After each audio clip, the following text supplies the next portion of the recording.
সম্মানিত দ্বীনি ভাইরা, এই পৃথিবীতে অসংখ্য সৃষ্টির মাঝে শুধু দুটা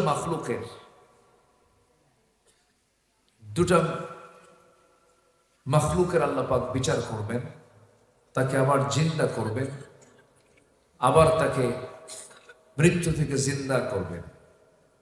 সেই দুই মাখলুক হচ্ছে জিন এবং কি ইনসান। আমরা মানুষ যারা আছি, আমাদের এবং জিনের এই দুটা মাখলুকের বিচার পাই টু পাই একদম সূক্ষ্মভাবে বিচারটা করবেন তিনি আমার কে? আল্লাহ তাআলা। একটা আয়াত, খুব ভয়ঙ্কর আয়াত, যে আয়াতটা সাহাবীরা শুনলে বা পড়লে তারা কান্নায় ভেঙে পড়তেন। আল্লাহ রাব্বুল আলামিন বলেন, فَمَن يَعْمَلْ مِثْقَالَ ذَرَّةٍ خَيْرًا يَرَهُ وَمَن يَعْمَلْ مِثْقَالَ ذَرَّةٍ شَرًّا يَرَهُ।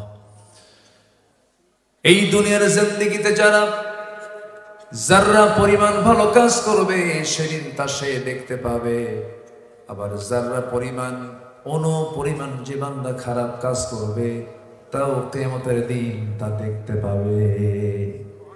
চরম ভয়ঙ্কর এই আয়াত। যাররা হচ্ছে যা চোখে পড়ে না এমন জাতীয় কোনো কিছুকে যাররা বলা হয়। যা খালি চোখে দেখা যায় না এমন জাতীয় কোনো নেক আমলও সেদিন সে দেখতে পাবে, এমন জাতীয় বদ আমলও সে দেখতে পাবে। তাহলে আমার আপনার জীবনের কোন আমল নামা সেই দিনের হিসাব থেকে দূরে থাকবে না। সব বান্দার সামনে সুস্পষ্ট করে দেখিয়ে দিবেন তিনি আমার কে? আল্লাহ রাব্বুল আলামিন বলেন, ইকরা কিতাবাকা কাফা বিনাফসিকা আল-ইয়াওমা আলাইকা হাসিবা। বান্দা তুমি তোমার আমলনামা নিজেই তুমি পাঠ করো, আজকের বিচারের জন্য কাউকে লাগবে না। আজকের বিচারের জন্য বান্দা তুমি নিজে যথেষ্ট, তুমি নিজেই যথেষ্ট বান্দা। দিনের আলোতে কি করেছ, রাতের আধারে কি করেছ, মানুষের প্রতি কি জুলুম করেছ, কি অত্যাচার করেছ, তুমি অস্বীকার করলো সাক্ষ্য দিবা। আজকে তোমার নিজের দুটো হাত, নিজের দুটো অঙ্গ প্রত্যঙ্গ, দুটো পা সাক্ষী দেবে। যারা দুনিয়াতে মিথ্যুক ছিল তারা আখিরাতেও মিথ্যা বলার চেষ্টা করলেও পারবে না, কারণ তাদের মুখে মোহর মেরে দিবেন তিনি আমার কে? আল্লাহ তাআলা।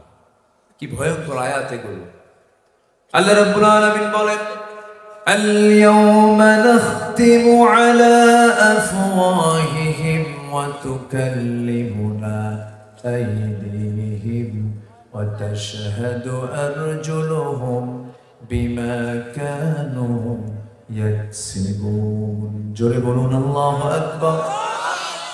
আজকের দিন আমি তোমাদের মুখে মোহর মেরে দিলাম, সাক্ষ্য দেবে তোমাদের হাত, সাক্ষ্য দেবে তোমাদের পা। এই হাত দিয়া কোন নিরপরাধ মানুষকে তুমি, নির্দোষ মানুষকে তুমি ফাঁসির রায় লিখেছ, এই পা দিয়ে তুমি নিরপরাধ মানুষকে তুমি জুলুম করেছ, লাথি মেরেছ। সেই দিন হাতটা সম্পূর্ণ সাক্ষী দিয়ে দেবে, দুটা পা সম্পূর্ণ সাক্ষী দিয়ে দেবে। এই জন্য সেই কঠিন দিন সবার সামনে তো অবশ্যই আছি। সেই কঠিন দিন আমরা যখন আল্লাহর সামনে হাজির হতে চাই, লজ্জা নিয়ে হাজির হতে চাই না, সম্মান নিয়ে হাজির হতে চাই। কি নিয়া সম্মান নিয়ে যদি হাজির হতে চাই, সব কিছু বাদ দিয়ে ধরতে হবে কি? আসতে বলবে না, ধরতে হবে কি? কোরআন। সম্মানিত বন্ধুগণ, আজকের এই মাহফিলে হয়তো আমার আশাই হতো না। কেন জানেন? যদি এই তো কয়েক মাস আগে হয়ে যাওয়া আন্দোলন যদি না হতো, 5 আগস্ট যদি না আসতো, আমাকে তো আসতেই দেওয়া হয় নাই দীর্ঘদিন। ফেরেশতারা আমাকে আসতে দেয় না। বোঝেন?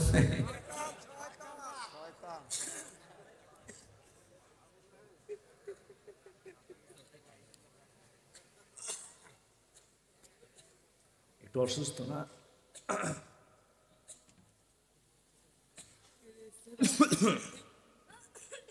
জি,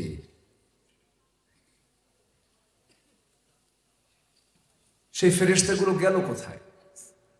খুঁজেও তো পাওয়া যাচ্ছে না, তাই না? খুঁজে পাওয়া যাচ্ছে? আরে কি আলটিমেটাম দিল, কত কি বলল, ভিশন 2021, 2041, ঠিক আছে না? ঠিক আছে না? কত কি বলল, কিন্তু সকল প্ল্যানের মূল প্ল্যান যিনি চূড়ান্ত যিনি পরিকল্পনা করেন তিনি আমার কে? আসতে বলবে না, তিনি কে?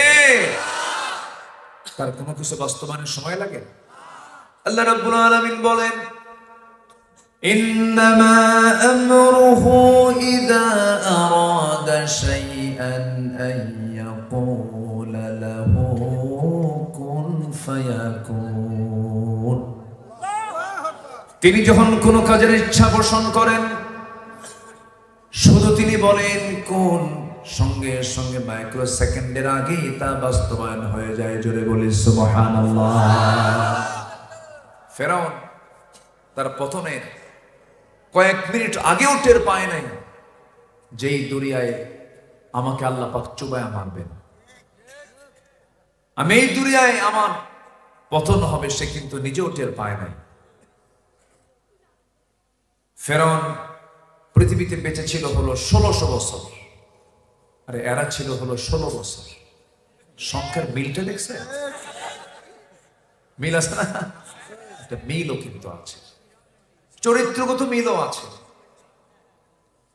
চরিত্রগত মিল হলো ফেরাউনের একটাই ফিকির ছিল, ক্ষমতা ছাড়া যাবে না, জনগণ চাক আর না চাক। এটা ছিল ফেরাউনের একটা বৈশিষ্ট্য। আমরা বিগত 16 বছরে যাদেরকে দেখেছি তাদের বৈশিষ্ট্য কি ভিন্ন রকম না একরকম? ভিন্ন রকম না একরকম? কিন্তু পরিকল্পনা কার? আস্তে পরিকল্পনা কার? আল্লাহ। আল্লাহ সব পারেন। কেউ যেটা জানে না সেটা জানেন কে? কেউ যেটা বুঝে না সেটা বুঝেন কে? মুরব্বীরা প্রায় বলতো, দেখো কাম হবে না, না মরা পর্যন্ত কাম হবে না, প্রায় বলতো না এই কথা। কিন্তু আল্লাহ কি না পারেন দেখেন। আমরা পারি নাই যে কাজটা, আমাদের সন্তানরা সে কাজ করে দেখিয়ে দিয়েছে। আলহামদুলিল্লাহ বলেন। আমরা কত কি ভয় করেছি, সন্তানরা কোনো ভয় করে নাই। তারা অদম্য প্রতিরোধ এবং যুগপৎ আন্দোলন করে সন্তানরা দেখিয়ে দিয়েছে, না আমরা পিছে নেই। আমি তো ভাবছিলাম যুবকরা মনে হয় নষ্ট হয়ে গেছে, ডিভাইস আক্রান্ত, আসক্ত, মাদকাসক্ত, ইয়াবা আসক্ত, ফ্রি ফায়ার, পাবজি, ক্যাসিনো, মাদক, কত কি যুবকরা মনে হয় ধ্বংস হয়ে গেছে। কিন্তু না, জাতে মাতাল তালে ঠিক, ঠিক কিনা? একদম জায়গা মতো হিট করেছে। রান্না করা হয়েছে একজনের খাওয়ার জন্য, দুপুরের রান্না, সে লাঞ্চ কভার করেছে যুবকরা গণভবনে গিয়ে। কি প্ল্যান! সম্পূর্ণ প্ল্যান গুলো কার? আসতে বলবেন না কার? রাজত্ব পৃথিবীর কারো হতে পারে? আল্লাহ রাব্বুল আলামিন বলেন, তাবারাকাল্লাযী বিয়াদিহিল মুলকু ওয়া হুয়া আলা কুল্লি শাইইন কাদির। আরেক জায়গায় বলছেন, তাবারাকাল্লাযী জাআলা ফিস সামাই বুরুজান ওয়া জাআলা ফিহা সিরাজান ওয়া কমারান মুনীরা। গোটা পৃথিবীর রাজত্ব কারো হাতে নয়, গোটা পৃথিবীর রাজত্ব একমাত্র কেবলমাত্র শুধুমাত্র কার হাতে? আল্লাহর হাতে। ক্ষমতার অহংকার দেখানো ঠিক নয়। কি দাপুটি, কি জুলুম করে জুলুমতন্ত্র তারা চালিয়েছিল। জলজান্ত একটা সুস্থ মানুষ নিরপরাধ মানুষকে মেরে, ফাঁসিতে ঝুলায় মেরে তারা মনে করেছিল এই দেশ থেকে ইসলামকে নির্মূল করে দেওয়া সম্ভব। কিন্তু ইসলাম তো কোনো বাবার নয়, ইসলামটা কার? ইসলাম কার? আল্লাহ। যারাই লেগেছে ইসলামের সাথে, যারাই লেগেছে আলেম ওলামাদের সাথে, তারাই যুগে যুগে ইতিহাসের আস্থা করে নিক্ষিপ্ত হয়েছে। সম্মানিত ভাইয়েরা, দেখলাম তো এই দেশ স্বাধীন হয়েছে ৭১-এ, আজকে ২০২৪, দীর্ঘ ৫৩ বছর চলছে। কেউ চালিয়েছেন ২৫ বছর, কেউ চালিয়েছেন ১৬ বছর, কেউ চালিয়েছেন ৯ বছর, মাঝখান দিয়ে কেয়ারটেকার গভর্নমেন্ট কয়েক বছর। দেখলাম তো সবকিছু।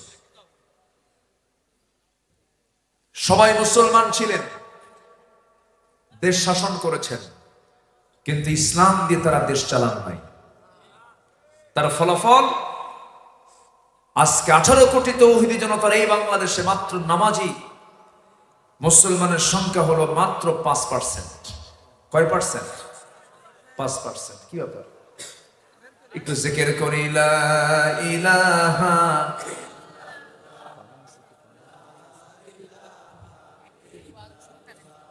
আর জোরে লা ইলাহা।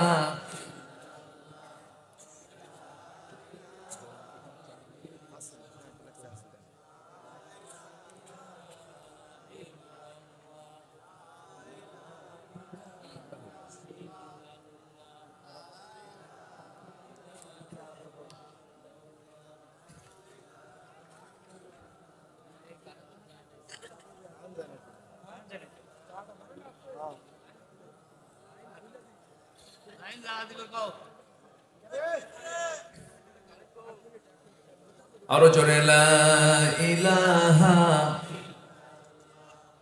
সুবহানাল্লাহ আলহামদুলিল্লাহ।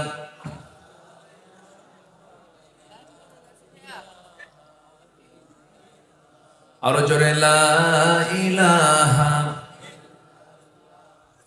লা ইলাহা ইল্লাল্লাহ,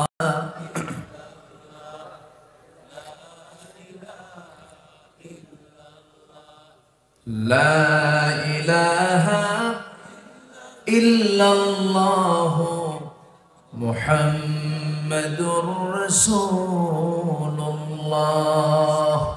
সাল্লাল্লাহু আলাইহি ওয়াসাল্লাম। সম্মানিত ভাইয়েরা, তো বলছিলাম মাত্র ৫% মুসলমান নামাজ পড়ে। এই চিত্র তো আমাদের দেখার কথা ছিল না। যদি আজকে এই ৫৩ বছরে যদি নামাজের সরকার যদি কায়েম হতো, নামাজের সরকার, কিসের সরকার? তাহলে সম্পূর্ণ উল্টা হতো। নামাজের সংখ্যা হতো ৯৫%, বেনামাজি হতো হলো ৫%। ঠিক কিনা বলেন? অতএব সব দেখা শেষ করেছি আমরা, সব দেখেছি আমরা। কেউ তারা ইসলামকে কায়েম করতে ক্ষমতায় আসে নাই। অতএব সব দেখা শেষ। আগামীর দেশ আমরা দেখতে চাই কোরআনের দেশ, ইসলামের দেশ। রাজি আছেন কারা কারা? হাত উঁচু করে দেখান মুসলমান।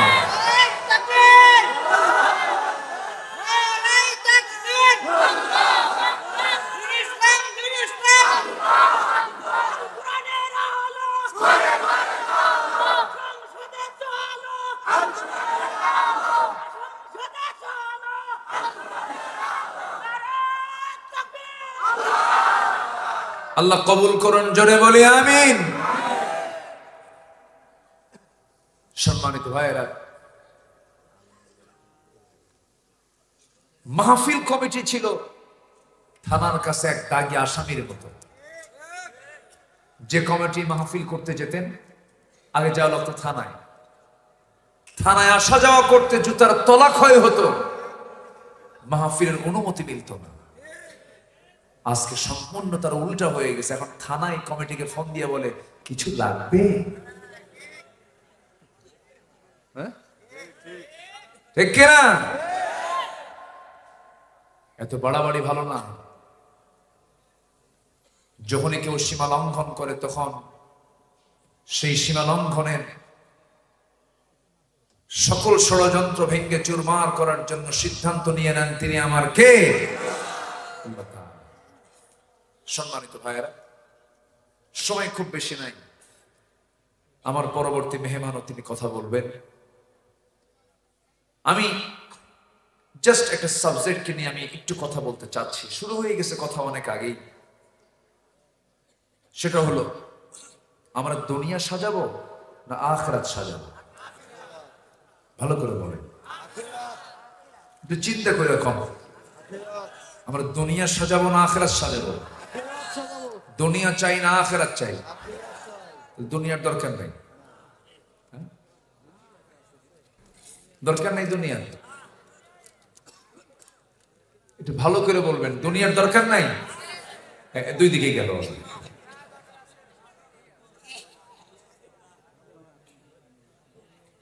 দুনিয়াও লাগবে তো, না? দুনিয়া লাগবে কিনা বলেন? লাগার জন্য দোয়াও তো আল্লাহ পাক দিয়েছেন। দুনিয়া যে লাগবে এর জন্য দোয়াও একটা আছে, যে দোয়া সবাই জানে। যারা পারেন ঠোঁট মিলিয়ে বলুন, রব্বানা আতিনা ফিদ দুনিয়া হাসানাতাও ওয়া ফিল আখিরাতি হাসানাতাও ওয়া কিনা আযাবান নার ওয়াজআলনাল জান্নাতা মা'আল আবরার। জোরে বলুন আল্লাহু আকবার। আল্লাহ তাআলা তুমি আমাকে দুনিয়ার হাসানা দিয়ে দাও, আখিরাতের হাসানাও দিয়ে দাও। আখিরাত তো তখনই সুন্দর হবে যখন দুনিয়াটা আমি সুন্দর করব। কি দিয়া? দুনিয়া সুন্দর হবে একমাত্র কি দিয়া? কোরআন দিয়ে সুন্দর দুনিয়া হবে। ব্যক্তিগত জীবনে আমি যদি কাজে লাগাই, ব্যক্তিগত জীবন সুন্দর হয়ে যাবে। সমাজে কাজে লাগাই, সমাজ জীবনটা সুন্দর হয়ে যাবে। রাষ্ট্র জীবনের আল্লাহ সাজাবো, রাষ্ট্র সুন্দর হয়ে যাবে। এই কোরআন যে জায়গায় আপনি ব্যবহার করবেন সেটাই সুন্দর পরিবেশ হয়ে যাবে, সুন্দর সাজানো গোছানো জীবন হয়ে যাবে।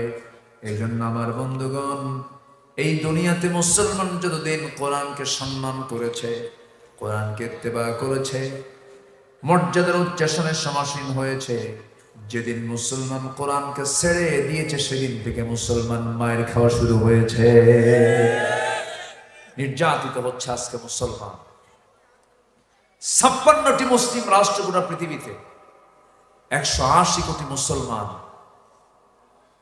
মোট জনসংখ্যার গোটা পৃথিবীর 800 কোটি মানুষের প্রায় 200 কোটি মুসলমান। বিশ্বের 10টি ধনী রাষ্ট্র যদি ধরা হয়, তালিকার প্রথম 1 থেকে 10-এর ভিতরে 1 নম্বর সহ অধিকাংশ ধনী রাষ্ট্রগুলো হচ্ছে মুসলমান। এতগুলো মুসলমানদের গুণগত দিক থাকার পরও গোটা পৃথিবীতে সবচেয়ে বেশি মায়ের খাচ্ছে কোন জাতি? মুসলমান। এর মূল কারণ কি জানেন? ইসলামকে ছেড়ে দেওয়া, কোরআনকে ছেড়ে দেওয়া। সম্মানিত ভাইয়েরা, সম্মানিত বন্ধুগণ, আখিরাতকে সাজানোর জন্য দুনিয়ার জীবনে আমাদের কিছু কাজ করতে হবে। কোরআনের আয়নায়, কোরআনের আলোকে দুনিয়াবী জীবনে আখিরাতের কিছু প্রস্তুতির জন্য কিছু কাজ আমাকে আপনাকে করতে হবে। মোটামুটি 15টা বিষয় আমি উপস্থাপন করতে চাচ্ছি। আমাকে সময় দেওয়া যাবে তো? কারো কোনো সমস্যা নাই তো? আমি এই 15টা সাবজেক্টের একটা সাবজেক্টকে এ পর্যন্ত বলেছি না? তাহলে এখন বলেন, নুরু ওয়াজ কি শেষ না শুরু? হ্যাঁ, শুরু না?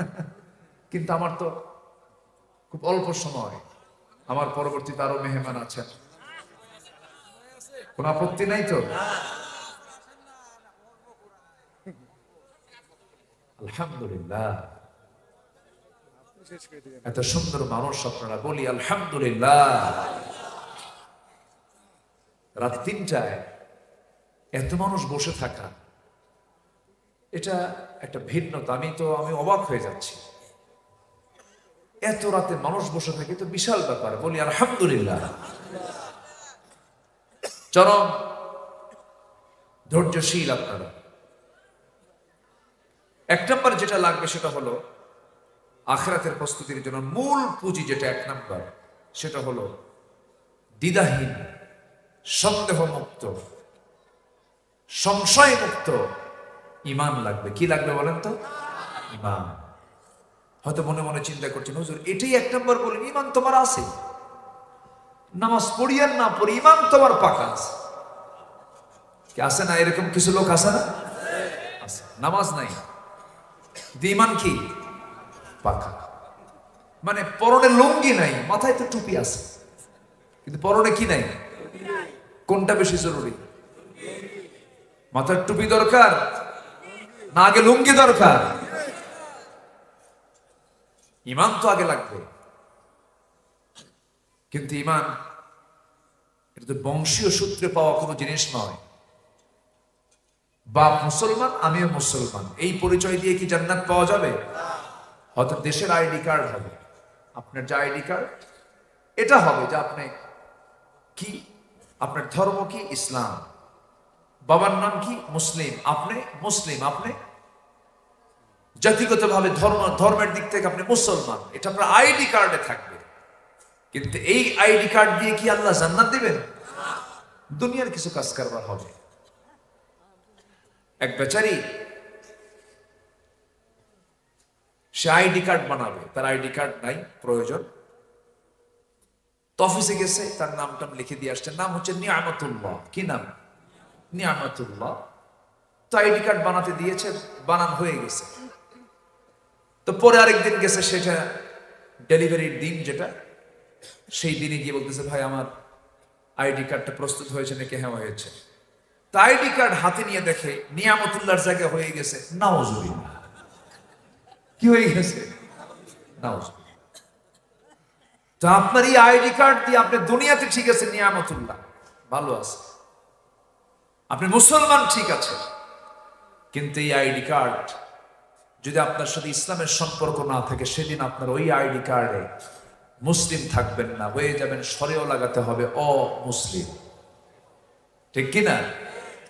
এই জন্য জন্মসূত্রে ইসলাম, জন্মসূত্রে মুসলিম এটা নয়, এটা হচ্ছে আমার আমলের মধ্য দিয়ে আমাকে এই ঈমান আমাকে অর্জন করতে হবে, ঈমানটাকে মজবুত করতে হবে। এই জন্য 1 নম্বর প্রস্তুতি হচ্ছে ঈমান আনা। কি আনা বলেন তো? ঈমান আনা। আমার ঈমান এনেছি না পাইছি? ভালো করে কর। আমার ঈমান কি আনছি না পাইছি? সাইয়েদনা আবু বকর এনেছেন, হযরত ওমর এনেছেন, সাইয়েদনা ওমর ফারুক এনেছেন। কেন? উনি রাসূলকে মারতে গেছেন, মারতে পারেন নাই। কি বাধা দিয়েছে? কি বাধা দিয়েছে? বলেন। তখন কি করলে? ঈমান আনলে। এই জন্য আমার বন্ধুগণ, ঈমান আমরা পেয়েছি, ঈমানটাকে আনতে হবে, ভালো করে ঈমানটা আনতে হবে। মহান রব্বুল আলামিন সুন্দর করে বলছেন, ইয়া আইয়ুহাল্লাযীনা আমানু আমিনু। ঈমানদাররা তোমরা ভালো করে ঈমান আনো। আল্লাহ আরেক জায়গায় বলছেন, ইন্নামাল মুমিনুনা আল্লাযীনা আমানু বিল্লাহি ওয়া রাসূলিহি সুম্মা লাম ইয়ারতাবু ওয়া জাহাদু বিআমওয়ালিহিম ওয়া আনফুসিহিম ফি সাবিলিল্লাহ উলাইকা হুমুস সাদিকুন। জোরে বলুন আল্লাহু আকবার।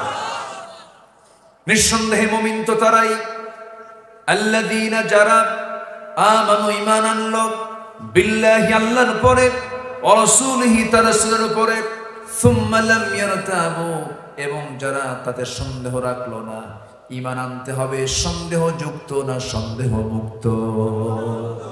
সন্দেহ মুক্ত ঈমান যারা আনবে, এটা হচ্ছে 1 নম্বর পুঁজি। সম্মানিত ভাইরা, আমার দেশে বহু ঈমানদার আছে, কিছু কিছু লোকের নামই তো আছে ঈমান আলী। নাম কি? ঈমান আলী। সকাল 10টার দিকে ঘুম থেকে উঠে নামাজ পড়েন না। নাম হলো ফজর আলী, ফজরে ওঠে না। নাম হলো রমজান আলী, রমজান মাসে দুপুরবেলা ভাত খায়। নাম হলো আতর আলী, গোটা গায়ে গাজার গন্ধ। নাম হলো হিম্মত আলী, সাইকেলের চাকা বাসলে শীত হয়ে পড়ে। নাম হলো বাদশাহ মিয়া, ভিক্ষা করে। নাম হলো খোকা মিয়া, বয়স 80 বছর। নাম হলো লাল মিয়া, লোকটা কালো, আছে না নাই? নাম দিয়ে কি করবেন? বংশ দিয়ে কি করবেন? বংশ দিয়ে যদি জান্নাত পাওয়া যেত, আমার নবীর বংশ কুরাইশ, আবু লাহাবের বংশ কুরাইশ। কুরাইশ বংশ দিয়ে আবু লাহাব তো নাজাত পাবে না। বাবা দিয়ে কি করবেন? একজন নবীর বাবা ছিল আজর। কোন নবীর বাবা বলেন? ওরে ওয়াজ তো সবাই পারেন নাকি? সাথিয়া না, নেতা দেখলেই তো টের পাওয়া যায়। বলি আলহামদুলিল্লাহ, আলহামদুলিল্লাহ বলেন। আজর ছোটখাটো কোন নবীর বাপ না, তিনি একদম জাতির পিতার বাপ। ডাবল বাপ না, জাতির পিতার বাপ। আমাদের জাতির পিতা কে? আরো জোরে আবার বলেন, আবার বলেন, যেন ভুল না হয়, এই জন্য বারবার বলতে বলবো। কি না করেছে তারা। 6 আগস্টের দিন, যেদিন দেশের বিভিন্ন জায়গায় রাস্তার মোড়ে মোড়ে এই ভাস্কর্যগুলো যখন ভাঙ্গা হচ্ছিল, তখন প্রশ্ন করা হলো, ডক্টর ইউনূসকে প্রশ্ন করা হলো যে এইগুলো ভাঙতেছে, এগুলো কি মনে করছেন আপনি? তিনি বলছেন, এটা আমাকে প্রশ্ন করেন কেন? তার মেয়েকে প্রশ্ন করেন। এটার জন্য আমাদের তো কোনো দোষ নাই, সম্পূর্ণ দোষ তার। আমাদেরকে বলেন কেন? সম্মানিত ভাইয়েরা, আমার বিশ্বাস এই জমিন আল্লাহর দিন কায়েম হওয়ার একটা ক্ষেত্র তৈরি হয়ে যাচ্ছে। আমার মনে হয় খুব একটা বেশি দিন দূরে নয়, এই দেশে নামাজের আইন পাশ হবে, যাকাতের আইন পাশ হবে। কোন নাস্তিক কুলাঙ্গার জমিনে তাদের ঠাঁই হবে না, ঠাঁই হবে না, ঠাঁই হবে না। 16 বছর ওরা আমাদের তালিকা করেছে, এখন সময় এসেছে আমাদের তালিকা করা। রাসূলকে গালি দিয়েছে ওরা, কোরআন সম্পর্কে বাজে উক্তি করেছে, রাসূলকে নিয়ে বাজে কথা বলেছে, ইসলামকে নিয়ে বাজে উক্তি করেছে। এখন ওদের তালিকা করার সময় এসেছে। এখন আমরা অবিলম্বে এমন একটা আইন দেখতে চাই, যে আইন যদি কোনো বান্দা যদি আল্লাহর ব্যাপারে, নবীর ব্যাপারে কোনো বাজে কথা বলে, কোনো কথা নেই, প্রকাশ্যে ঝুলায় মেরে এই সমস্ত কুলাঙ্গারদের রক্ত, মাংস, হাড়, হাড্ডি কুত্তা বিলাই দিয়ে খাওয়ানো দরকার। রাজি আছেন কারা কারা? হাত উঁচু করে দেখা।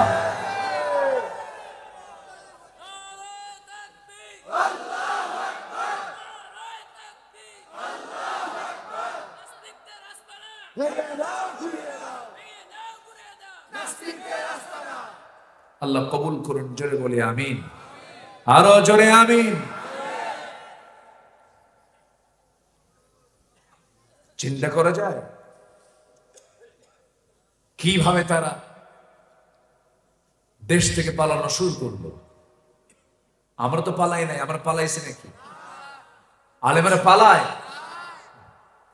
কেউ পালায় নাই। আমরা এক বিচারপতি, সে বলে ফেললো, দম্ভ ভরে বলে ফেললো, আমি নিজে সাইদের ফাঁসির রায় পেয়েছি। বলছে না? তার মুখে হাসিও নাই, হাসিও না লোকটা। কি বিচারপতি শামসুদ্দিন? হ্যাঁ, কালা বলার দরকার নেই, কালা তো আল্লাহ বানায় দিয়েছে। তাই না?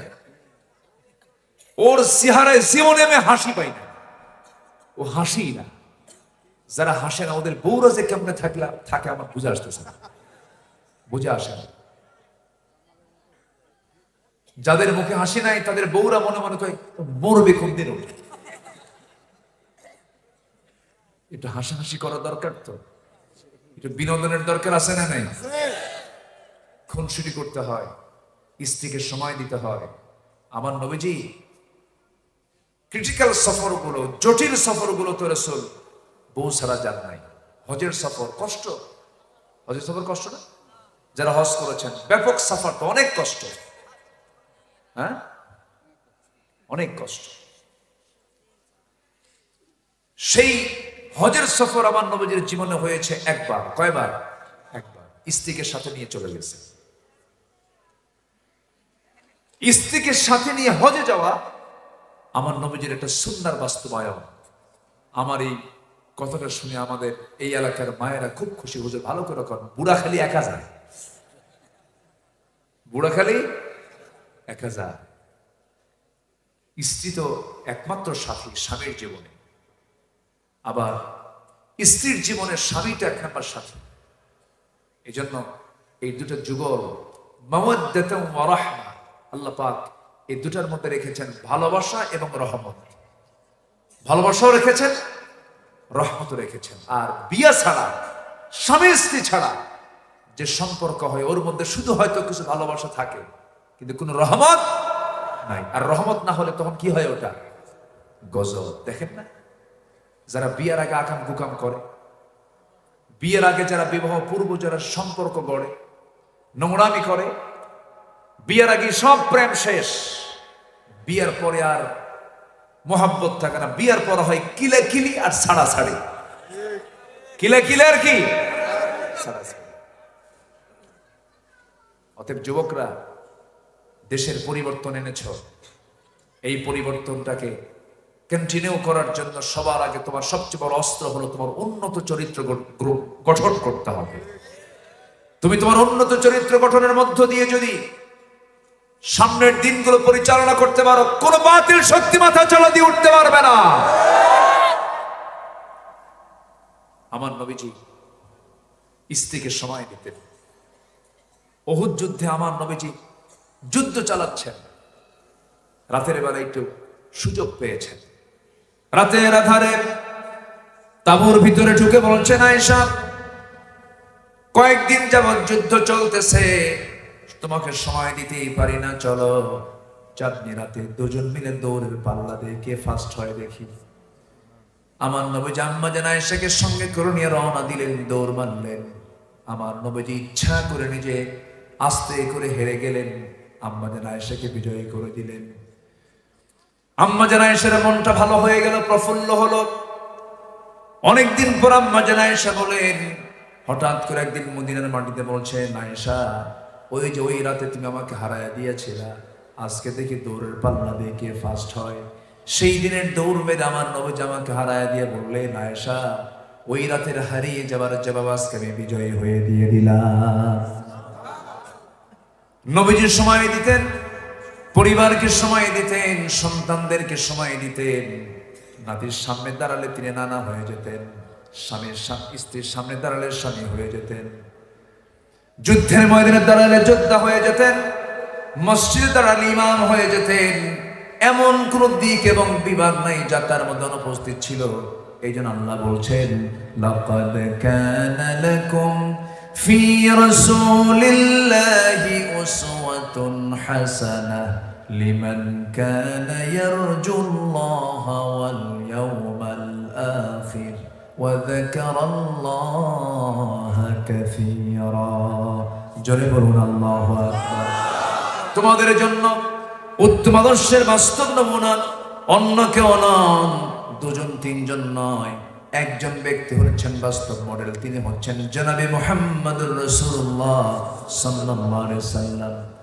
রাসূলকে খুঁজে বের করো, তার সিরাতকে খুঁজে বের করো, তার চরিত্রকে খুঁজে বের করো।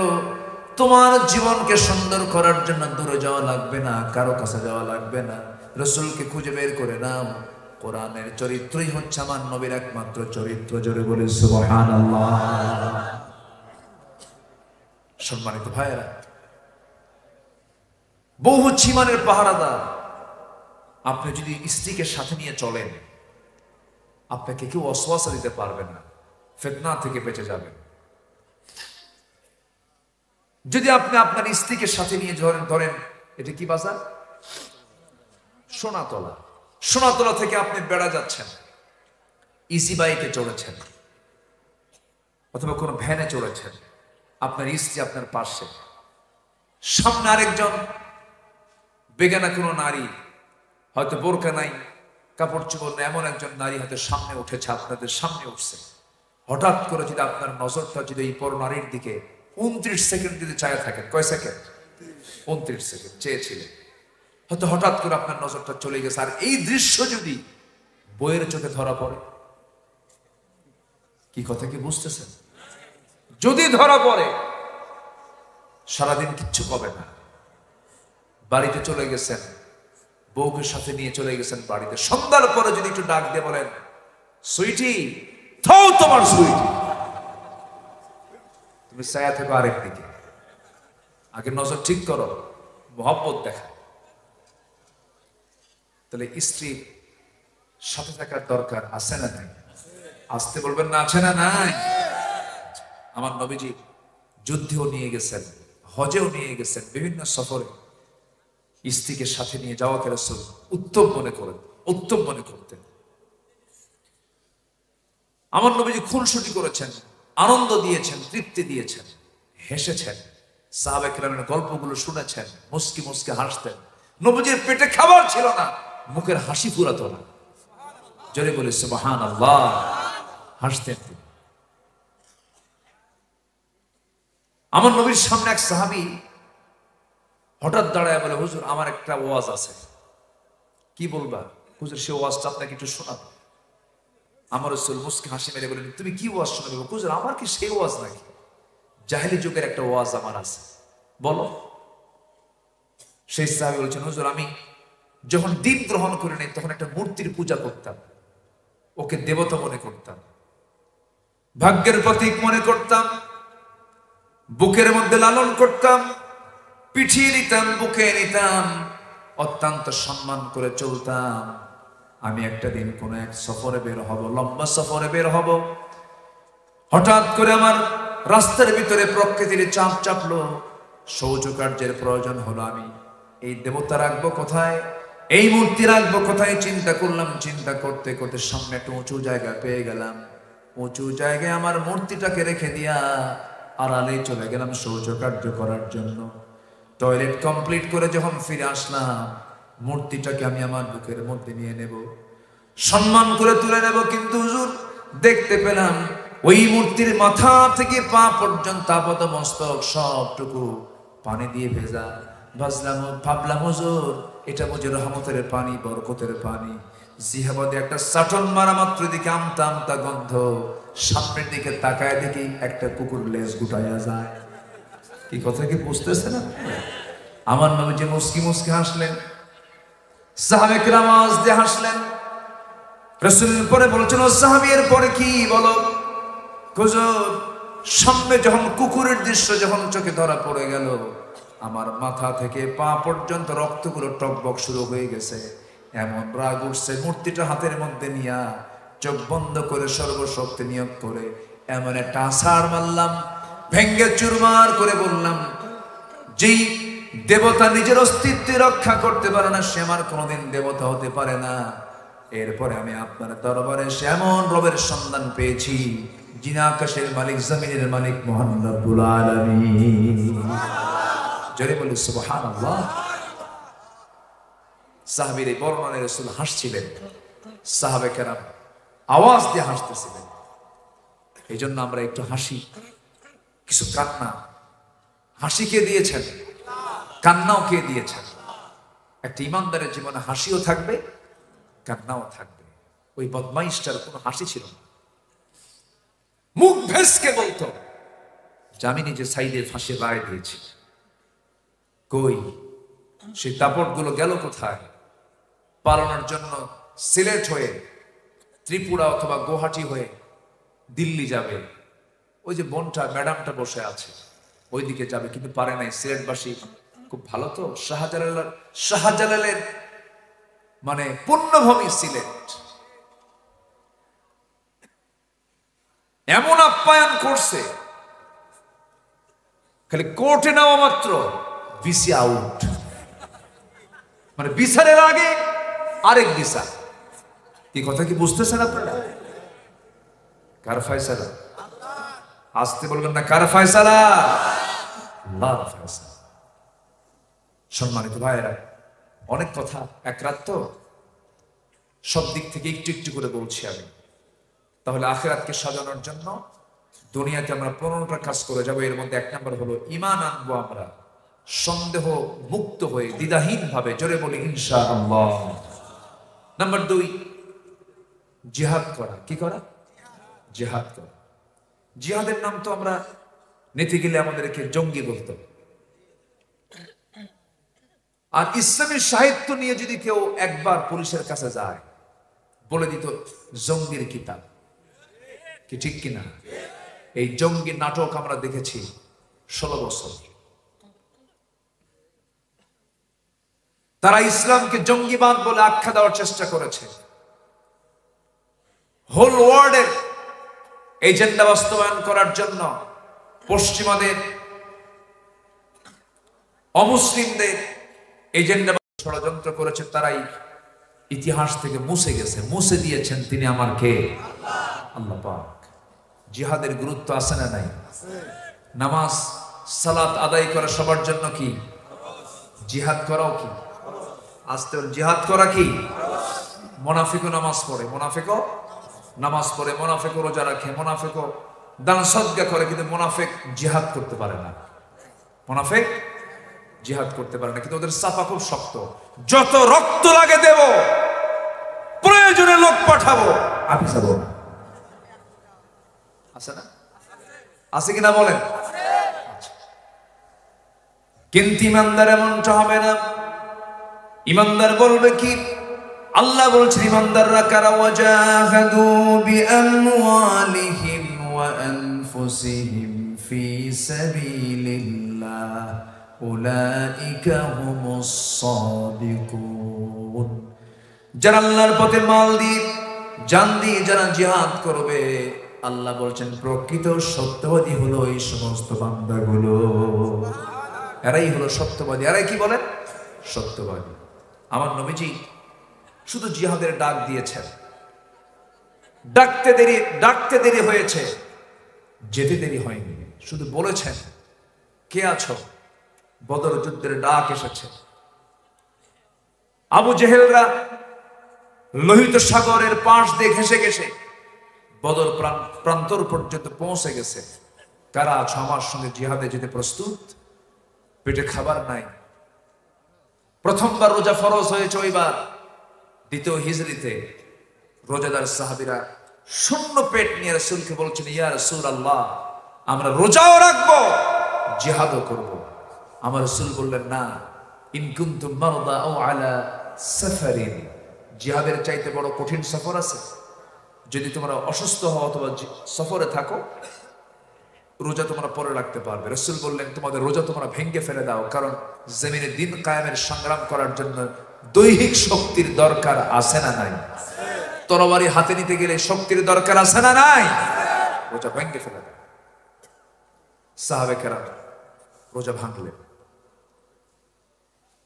বদর যুদ্ধের ডাক চলে এলো। আমার নবীজি বললেন, সাহাবীরা যুদ্ধের ময়দানের প্রস্তুতি নিয়ে ফেলো।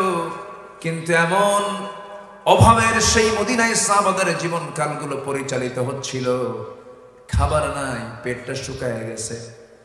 কেবলই মক্কা থেকে তারা মদিনায় সফর করেছেন, হিজরত করেছেন, বউ ছেড়ে চলে গেছেন, কেউ ব্যবসা ছেড়ে চলে গেছেন, কেউ একজন মিলিয়নার সাহাবী, কোটি কোটি টাকার ব্যবসা করতেন, আব্দুর রহমান ইবনে আওফ রাদিয়াল্লাহু তাআলা আনহু, বউ ছাড়লেন, সংসার ছাড়লেন, মক্কার সাজানো গোছানো সংসার, ছেলে মেয়ে, এত বড় সাজানো ব্যবসা সবকিছু ছেড়ে দিয়া নবীর পিছনে হিজরত করে মদিনায় চলে গেছেন।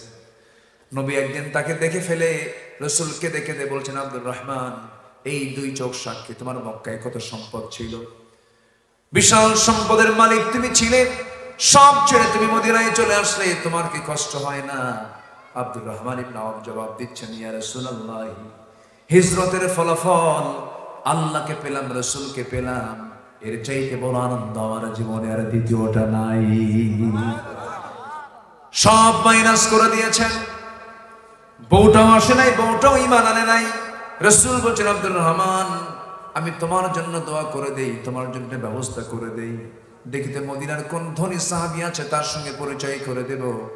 এক ধনী আনসার সাহাবীর সঙ্গে রসুল পরিচয় করে দিলেন। বললেন, ও আনসার সাহাবী, দিকে আসো, আমার আব্দুর রহমান আমার খুব কাছের সাহাবী, খুব ধনী ছিল, ভালো ব্যবসায়ী ছিল, বউটা পর্যন্ত নাই, দেখো তো ওর জন্য কিছু করা যায় নাকি? আমার নবীর কথাকে বরকত মনে করে আনসার সাহাবী তাকে ঘোড়ার পিঠে উঠায়া দিলেন, মদিনার সবচাইতে বড় দুইটা বাগান দেখায় দিলেন। দুই বাগান দেখা দিয়ে বলছেন, ভাই আব্দুর রহমান, আমি তোমাকে মদিনার সবচাইতে বড় দুইটা বাগান, খেজুর বাগান দেখায় দিলাম, যে বাগানটা তোমার পছন্দ হবে সেই বাগানটা আমি এই মুহূর্তে তোমার নামে দলিল করে দেব। জোরে বলি সুবহানাল্লাহ। তোমার কোনটা পছন্দ বলো? সাইয়েদনা আব্দুর রহমান ইবনে আওফ চুপ করে থাকলেন। এরপরে আনসার সাহাবী বলছেন, ভাই রে, খেজুর বাগান শুরু দেব না, আল্লাহ পাক আমাকে দুটো স্ত্রী দান করেছেন, তোমার একটা স্ত্রীও নাই, তোমার তো যৌবন আছে, তোমার তো বউয়ের প্রয়োজন, আমার জানা মতে এই মদিনার কোনো মেয়ের বাবা তোমার সঙ্গে বিয়ে দেবে না, এই মুহূর্তে আমি আমার এক স্ত্রীকে তালাক দিয়ে দেব, আমার সেই বউটাকে তুমি তোমার বউ বানায় নিবা। একটু আস্তে বলে সুবহানাল্লাহ, জোরে বলে সুবহানাল্লাহ। আব্দুর রহমান ইবনে আওফ এই কথাগুলো শুনে বললেন, ও আনসার সাহাবী, খেজুর বাগান আমার লাগবে না, তোমার বউ তালাক দেওয়া লাগবে না, আমাকে একটু ব্যবসা শিখায় দাও, ছোট্ট একটা ব্যবসা আমাকে পথ দেখায় দাও। ছোট্ট বাজারে একটা ব্যবসা তাকে দেখায় দেওয়া হলো। সেই ব্যবসায় বরকত হতে হতে কয়েক রাতে সোনা কামাই হয়েছে। কয়েক রাতে সোনাটা মোহরার টাকা ধার্য করে মেয়ে দেখতে গেছেন, মেয়ে পছন্দ হয়েছে, বিয়ে করে তাকে বউ বানায় ঘরে নিয়ে আসছেন। আমার নবীজির দরবারে 4-5 দিন কোনো খবর নাই সেই সাহাবীর, জান্নাতের সুসংবাদ প্রাপ্ত সাহাবীর 4-5 দিন কোনো খবর নাই। রাসূল পেরেশান হচ্ছিলেন। হঠাৎ করে একদিন নবীর সামনে হাজির হয়ে গেলেন। রাসূল বলেন, আব্দুর রহমান, তোমার নতুন নতুন জামা দেখতেছি, তোমার গায়ে কেমন সুগন্ধ মনে হচ্ছে, চেহারার মধ্যে লাবণ্যতা দেখা যাচ্ছে, তুমি কিছু করছো নাকি? আব্দুর রহমান ইবনে আওফ মুস্কি হাসি মেরে বলছেন, ইয়া রাসূলুল্লাহ, আমি তো বিয়ে করে ফেলেছি। রাসূল বলেন, বিয়ে করলা তুমি? আমি তো দাওয়াত পেলাম না। তুমি কোন দিন বিয়ে করলাম? এবার তিনি বলেন, হুজুর, মেয়ে দেখতে গিয়েছিলাম, পছন্দ হয়ে গেছে, বিয়েটা হয়ে গেছে। আমার রাসূল মনক্ষুণ্ণ হলেন না, শুধু বললেন, তুমি তো বিয়ে করেছো, কিন্তু আমার জানা মতে তোমার কাছে তো কোনো টাকা পয়সা নাই, তুমি কেমনে বিয়ে করলা? মোহরের টাকা কেমনে আদায় করলা? সঙ্গে সঙ্গে তিনি বলছেন, ইয়া রাসূলুল্লাহ, ওই যে আপনি দেখিয়ে দিয়েছেন আব্দুর রহমান ইবনে আওফকে, সে আমাকে ছোট্ট একটা বাজারে দেখায় দিল, ছোট্ট বিজনেস করতে করতে কয়েক রাতে সোনা কামাই করেছিলাম, আনি নয় কয়েক রাতে সোনা, সেই সোনাটা আমার বউয়ের মোহর হিসেবে ধার্য করে আমার বউটাকে আমার ঘরে রানী বানায় নিয়ে আসছি। আমার নবীজি দারুণ খুশি হলেন। আমার রাসূল দুটো হাত উঁচু করে আসমানের দিকে তাকায় বলছেন, আল্লাহ, আমার এই প্রিয় সাহাবী আব্দুর রহমানের পরিবারও বরকত দাও, ব্যবসায় বরকত দাও। নবীজির এই কথার বরকতটা এত বরকতময় হয়ে গেল যে তিনি যখন দুনিয়া থেকে বিদায় হন, তার 13টা সন্তান তিনি রেখে যান, আর এত সম্পদ তিনি দুনিয়াতে রেখে যান যে সন্তানগুলো তা রেখে যাওয়া শুধু সোনাগুলোকে ভাগ করতে নিয়ে সাধারণ কোনো জিনিস দিয়ে ভাগ করা সম্ভব হয় নাই, কোদাল দিয়ে কেটে কেটে সম্পদগুলোকে ভাগ করতে হয়েছিল। জোরে বলে সুবহানাল্লাহ, আরো জোরে সুবহানাল্লাহ। আমার ভাইরা, আল্লাহর জন্য যদি সব ছেড়ে দেওয়া হয়, সেই বান্দার দায়িত্ব কে নেন? সেই বান্দার দায়িত্ব কে নেন? আল্লাহ নিয়ে নেন। সম্মানিত ভাইরা, সম্মানিত বন্ধুগণ, সে আব্দুর রহমান ইবনে আওফ বললেন, ইয়া রাসূলুল্লাহ, বদর যুদ্ধের ডাক এসেছে, আমরা প্রস্তুতি নিচ্ছি, আপনি শুধু আমাদেরকে অর্ডার করুন। কিন্তু নবীর কানে সংবাদ গেল, আবু জেহেলদের কাতারে যোদ্ধার সংখ্যা হলো 1000। কত হাজার? 1000। নবীজি খুঁজে খুঁজে সংখ্যা খুব কম হয়ে যাচ্ছে, সৈনিকের দরকার। এমন সময় আমার নবীজির চোখের সামনে ছোট্ট দুইটা বাচ্চা এসে বলে, হুজুর, ইয়া রাসূলুল্লাহ, আপনার মনটা কেমন যেন মনক্ষুণ্ণ দেখা যাচ্ছে, সৈনিকের সংখ্যা কম হয়ে গেছে, আমাদের কি পারমিশন দেওয়া যায়? আমরা আফরার ছেলে, মদিনার আফরার ছেলে, আমরা দুজনই জিহাদে যেতে প্রস্তুত আছি। এই কথা শোনার সঙ্গে সঙ্গে রাসূল বলেন, তোমরা তো ছোট মানুষ, তোমরা যুদ্ধের ময়দানে সবার বগলের নিচে পড়ে থাকবে, তোমরা যুদ্ধ করবে কেমনে? তরবারি তো হাতে নেওয়ার শক্তি নাই, তোমাদের বাহুবল নাই। বড়জন বলে, হুজুর, ও তো ছোট, অন্তত আপনি আমাকে পারমিশন দেন। ছোটজন বলে, হুজুর, ওকে যদি পারমিশন দেন আমাকে পারমিশন দিতে হবে কেন? লম্বায় ছোট হতে পারি, কিন্তু শক্তি আমার বেশি। সুবহানাল্লাহ বলে, জোরে বলে সুবহানাল্লাহ। আমার নবীজি বললেন, তাহলে আমি বুঝবো কেমনে? হুজুর কুস্তি লাগায় দেন। দুজন কুস্তি লেগে গেল। যখন দুজন কুস্তি লেগে গেছে, বড়জন ছোটজনকে নিচে ফেলে দিয়েছে।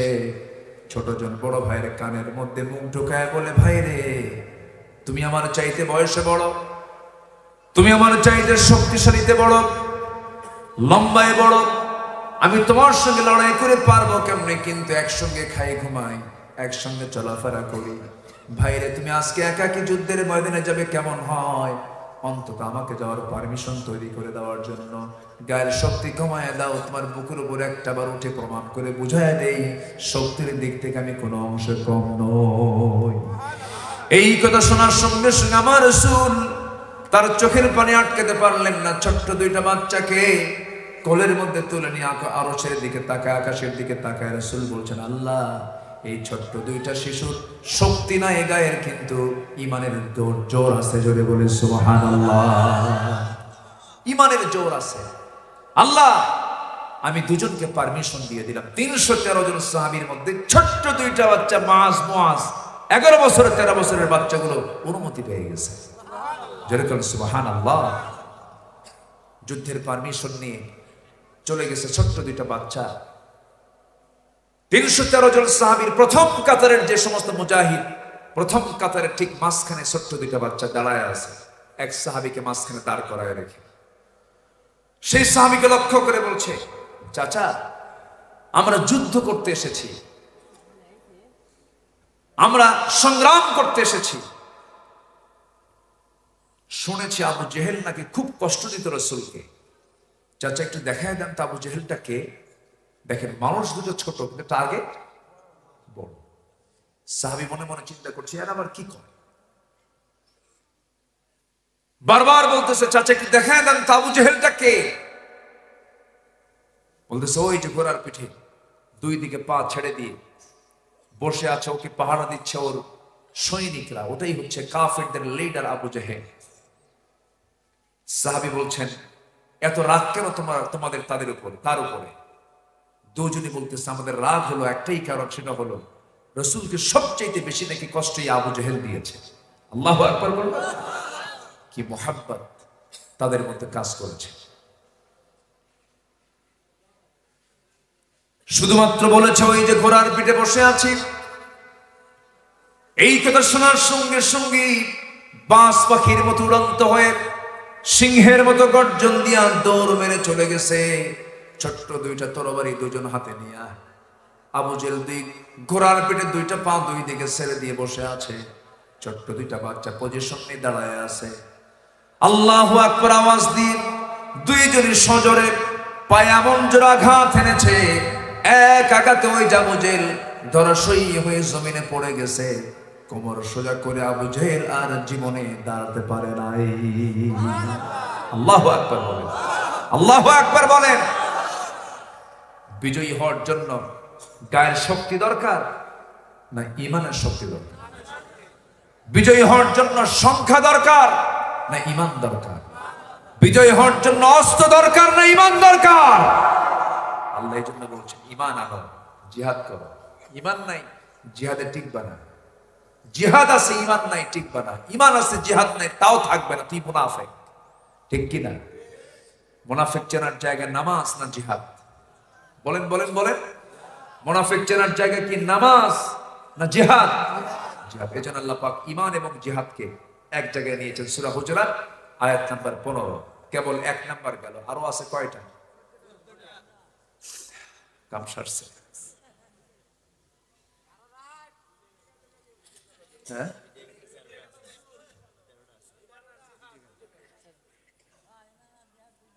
কি কথা বলবো? বলবো, কথা বলবো। আল্লাহ, এশার নামাজ হয়েছে তো সবার? আমার দেশে কিন্তু কিছু শ্রোতা আছে, ওয়াজ খুব মজা পায়। নামাজের কথা বললেই বলে হুজুর, ওযুর পানি খুব ঠান্ডা। আছে কিনা বলেন তো? আছে। এটা খুব সমস্যা। কি আমার দেশে নামাজের শ্রোতা বেশি না বেনামাজের শ্রোতা বেশি? বেনামাজ। হুজুর ওয়াজে মজা পাইতো, নামাজে তো মজা পাই না।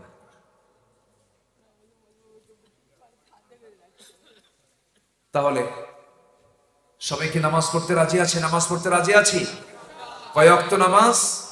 একটু হাত উঁচু করে দেখান তো, জোরে বলি ইয়া আল্লাহ।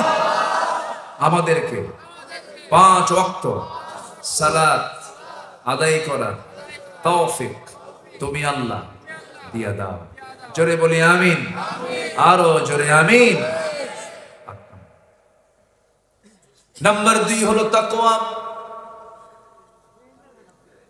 আল্লাহ রাব্বুল আলামিন বলেন, ইয়া আইয়ুহাল্লাযীনা আমানু তাকুল্লাহা ওয়া কুলু কাওলান সাদীদা।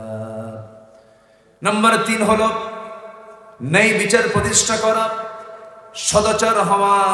ইন্নাল্লাহা ইয়া'মুরু বিল আদলি ওয়াল ইহসান ওয়া ইতাই যিল কুরবা ওয়া ইয়ানহা আনিল ফাহশাই ওয়াল মুনকারি ওয়াল বাগি।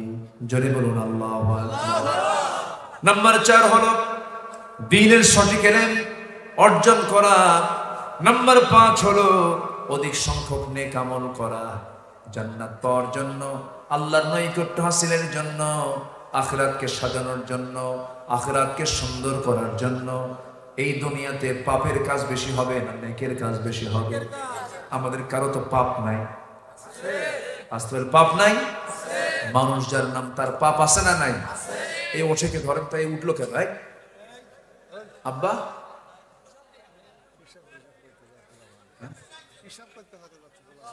চাপ চাপ নিম্নচাপ। ঠিক আছে, শীতকাল তো এই চাপটা বেশি আসে। ভয় পানি খায় না অনেকে, আছে না? এটাও ঠিক না। মেডিকেল সায়েন্স বলে দিচ্ছে মিনিমাম সারাদিনে 25 গ্লাস পানি এটা খাওয়া উচিত। কিন্তু এই শীতের ভিতরে রাতের বেলা অন্তত 1 কাপ খায়। হ্যাঁ, ভাত খাইয়াও খায় না। দেখেন কি দেখছেন করে, বাবা যেতে রাজি নেই, উঠবো না, খুব ঠান্ডা, একটু বসেন। তবে শীতকালে আরেকটা চাপ বাড়ে, শুধু নিম্ন চাপ, আরেকটা চাপ আছে ঊর্ধ্ব চাপ, বিড়ি খাওয়া চাপ। এর চাপও কিন্তু কম না।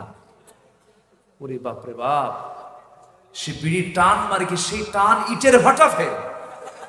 এত ধোঁয়া, ধোঁয়া 3 তলায় পাঠায়। কয় তলায়? 3 তলায় পাঠায়। এত খাওয়া খায়। আমার মনে হয় জাতিগতভাবে আমার দেশের চাইতে বেশি বিড়ি খুললো পৃথিবীতে কোথাও নাই, তাই না? এত বিড়ি খায়, একটা ফুড়ায় ওর গোড়ায় আরেকটা লাগায়। আছে না নয়? একজন খাচ্ছে বিড়ি, একটু আছে, এই ফেলে দিও না, আমি লাগাই। এরকম উম্মতে মুহাম্মাদের কাম এগুলো। উম্মতে মুহাম্মাদ এগুলো খেতে পারে? পচা জিনিস। আবার এটা আবার নিয়ে নাকি বাথরুমে ওঠো, একদিকে খায় আরেকদিকে ছাড়ে। ওটা নাকি ওয়াশ করতে সুবিধা হয়। বিকৃত রুচি এগুলো, বিকৃত রুচি, বিকৃত চিন্তা এগুলো। সকল নেশা থেকে আল্লাহ পাক এই জাতিকে হেফাজত করুন। সে বিড়ি তো খায়, আবার মাহফিল এসে প্রশ্ন করে, হুজুর বিড়ি খাওয়া কি জায়েজ আছে? মানে উনি জায়েজের চেষ্টায় আছেন যে কেমনে জায়েজ করেন। আল্লাহ তুমি সকল নেশা থেকে জাতিকে হেফাজত করো, জোরে বলি আল্লাহুম্মা আমিন। এই 54 বছরে যতবার বাজেট পেশ হয়েছে, প্রত্যেকটা বাজেটে অর্থমন্ত্রী বিড়ির দাম বাড়াইছে। প্রত্যেক বাজেটে যারা বিড়ি খায় তাদের বক্তব্য হলো, যত বাড়ান বাড়া, তুই বাড়াতে থাক, প্রয়োজনে বাড়ি বেচা হলেও খাবো। কি কথা কি বুঝতেছেন? এই হলো নেশা। আমরা নেশার কাছে যাব না, জোরে বলি ইনশাআল্লাহ। তাহলে আমাদের জীবনে, মানুষের জীবনে পাপ কাজ আছে না নাই? কিন্তু পাপটা হবে, হবে না যে তা না, কিন্তু পাপের চাইতে সওয়াবটা হবে বেশি। যেন অধিক নেক আমলের নিচে যেন ছোট ছোট গুনাহগুলো যেন চাপা পড়ে যায়, কিন্তু বড় কোনো গুনাহ করা যাবে না, বড় কোনো গুনাহ করা যাবে না। শিরিক করা যাবে না, তারপরে কুফুরি করা যাবে না, বোনের সম্পত্তি মেরে খাওয়া যাবে না। বোনের সম্পত্তি মেরে খাওয়া ভাই তো সাথিয়াতে নাই বলার জন্য। আছে আছে আছে, হ্যাঁ, কেউ বাদ নাই। তাই তো, শুধু সাথিয়া না, গোটা দেশেরই সমস্যা এটা।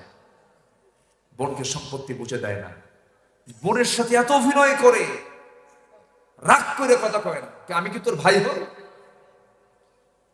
খালি সম্পত্তি চাস, আমি কি তোর ভাই? মানে ও উল্টা ঝাড়ি মারে। বোন আর কি কবে, ভাই রে, বাপ মা মরে গেছে, ভাইয়ের বাইরে যদি না আসতে পারি সম্পত্তি চাবো কেমনে? থাক, এক যুগ চলে যায়, এক যুগ ধান খাইছে, বোনের সম্পত্তির ধান খাওয়া শেষ এক যুগ, মানে ধান জমির দাম উঠে গেছে।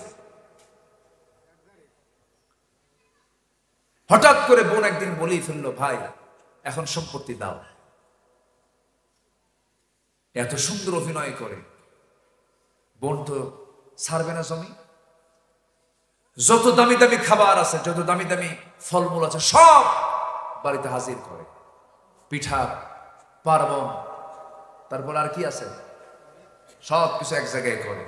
কুমিল্লার রসমালাই, বগুড়ার দই, নাটোরের কাঁচাগোল্লা, যশোরের খই, পাবনার পায়েস, খাবার নাই। কি কথা বলছেন ভাই? আমি কিন্তু এনায়েত ভাই কই, জি এমনি মজা করলাম। পাবনার পায়েস ওয়ার্ল্ড ফেমাস, শুধু দেশ ফেমাস না, দেশ খ্যাত না। পাবনার যে পায়েস, এই পায়েস পৃথিবীর কেউ বানাতে পারে না। কেউ তো আলহামদুলিল্লাহ কইলেন। এই কৃতিত্ব কার? আপনার না আপনার বইয়ের? দেখছেন, আল্লাহর করে।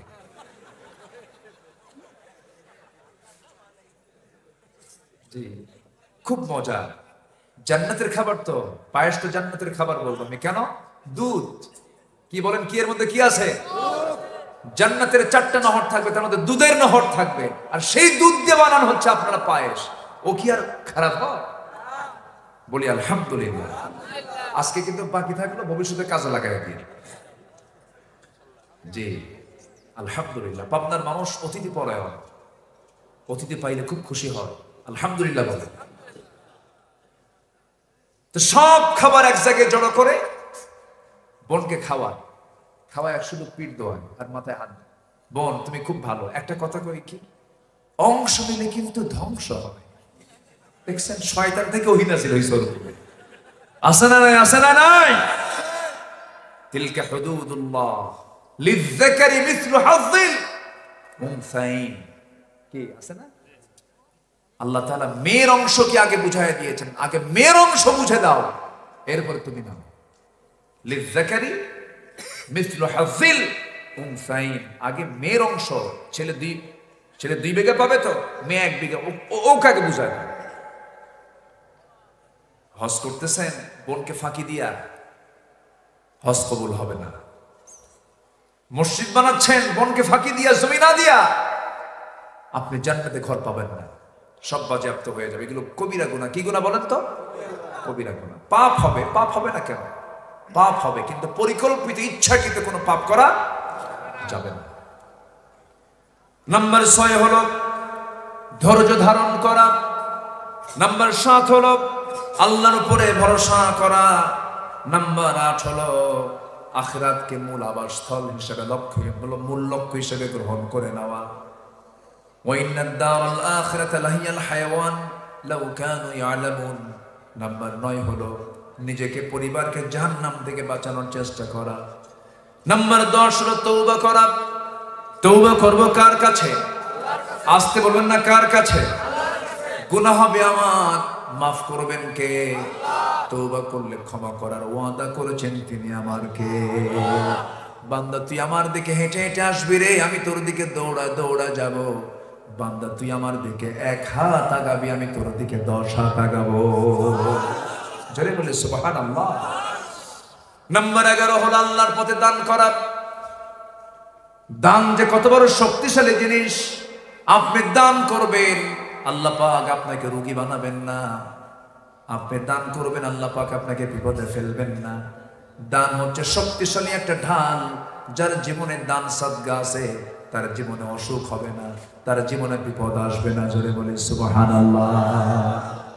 হয়তো যেটা অপারেশন লাগতো দান করছেন, ওটা ইনজেকশন দিয়ে হয়ে গেছে। কি দান করলেন? যেটা লাগতো অপারেশন, সেটা ইনজেকশনই শেষ। আর দান করবেন না, যেটা লাগতো ইনজেকশন, অপারেশন করতে হবে। কি কথা কি বুঝতেছেন আপনারা? এই জন্য দান বড় বড় বিপদ থেকে বান্দাকে হেফাজত করে। আমরা আল্লাহর পথে নিয়মিত, হঠাৎ না, নিয়মিত ভাবে কিছু না কিছু দান করব। মাসে টার্গেট করবো, আল্লাহ তুমি আমাকে এত টাকা দিলা, এখান থেকে আমি তোমাকে নিয়মিত ভাবে তোমাকে এত টাকা দিচ্ছি আমার জন্য, আল্লাহ তুমি আমার দানকে কবুল করে নিও। দেখবেন বড় বড় বিপদ থেকে আল্লাহ পাক আপনাকে হেফাজত করেছে। আল্লাহর পথে ব্যয়। নাম্বার 12 হলো শিরকের অন্তর্ভুক্ত সকল পাপ থেকে নিজেকে দূরে রাখা। নাম্বার 13 হচ্ছে একমাত্র দ্বীন ইসলামকে মেনে নেওয়া। দল করতে হবে, অনিসলামী দল না ইসলামী দল, অনিসলামী না ইসলামী, ইসলামী দল। নাম্বার 14 হলো রাসূলের পরিপূর্ণ আনুগত্য করা। নাম্বার 15 হচ্ছে মহান আল্লাহর সামনে দাঁড়ানোর সময় আল্লাহর ভয় হৃদয়ে লালন করা। আল্লাহ তোমাকে খুব ভয় করি, জাহান্নাম থেকে বাঁচা। ওয়াল্লাযীনা ইয়াবিতুনা লিরাব্বিহিম সুজদান ওয়া কিয়ামা ওয়াল্লাযীনা ইয়াকুলুনা রাব্বানা ইসরিফ আন্না আযাবা জাহান্নাম ইন্না আযাবাহা কানা গরামা ইন্নাহা সাআত মুস্তাকাররা ওয়া মুকামা। আল্লাহ তুমি আমাকে জাহান্নাম থেকে বাঁচাও, এরকম করে একটু রোনাজারি করা। কার কাছে বলেন তো? আল্লাহর কাছে। আমরা আশা করি এই প্রস্তুতিগুলো যদি নিতে পারি, আল্লাহ পাক আমাদের প্রতি রহমত বর্ষণ করবে। আল্লাহ আমাদের সবাইকে উল্লিখিত বিষয়ের উপরে যে কথাগুলো হলো আমল করার তৌফিক দান করুন। জোরে বলি আল্লাহুম্মা আমিন। আমাদের সবকিছুর একটা লিমিটেশন থাকতে হবে। আমার আগামীকালকে মাহফিল আছে, খুব বেশি দূরে না, মাত্র ঠাকুরগাঁ। কোথায়? ঠাকুরগাঁ। তাও কখন জানেন? আগামীকাল বাদ জোহর পর। এখন বলেন আমার কি ঘুমানোর সময় আছে? এর মধ্যে আমাকে কাভারেজ করতে হবে। তো যাই হোক, যতটুকু হয়েছে আমরা বলে ফেলি আলহামদুলিল্লাহ। পরবর্তী মেহমান আছেন তো না? উনি প্রস্তুত নিয়ে আছেন তো? উনি আসবেন, উনি কথা বলবেন। সবার কাছে দোয়া চাই, দোয়া করি আল্লাহ পাক আমাদের সবাইকে কবুল করুন। জোরে বলে আমিন, আরো জোরে আমিন।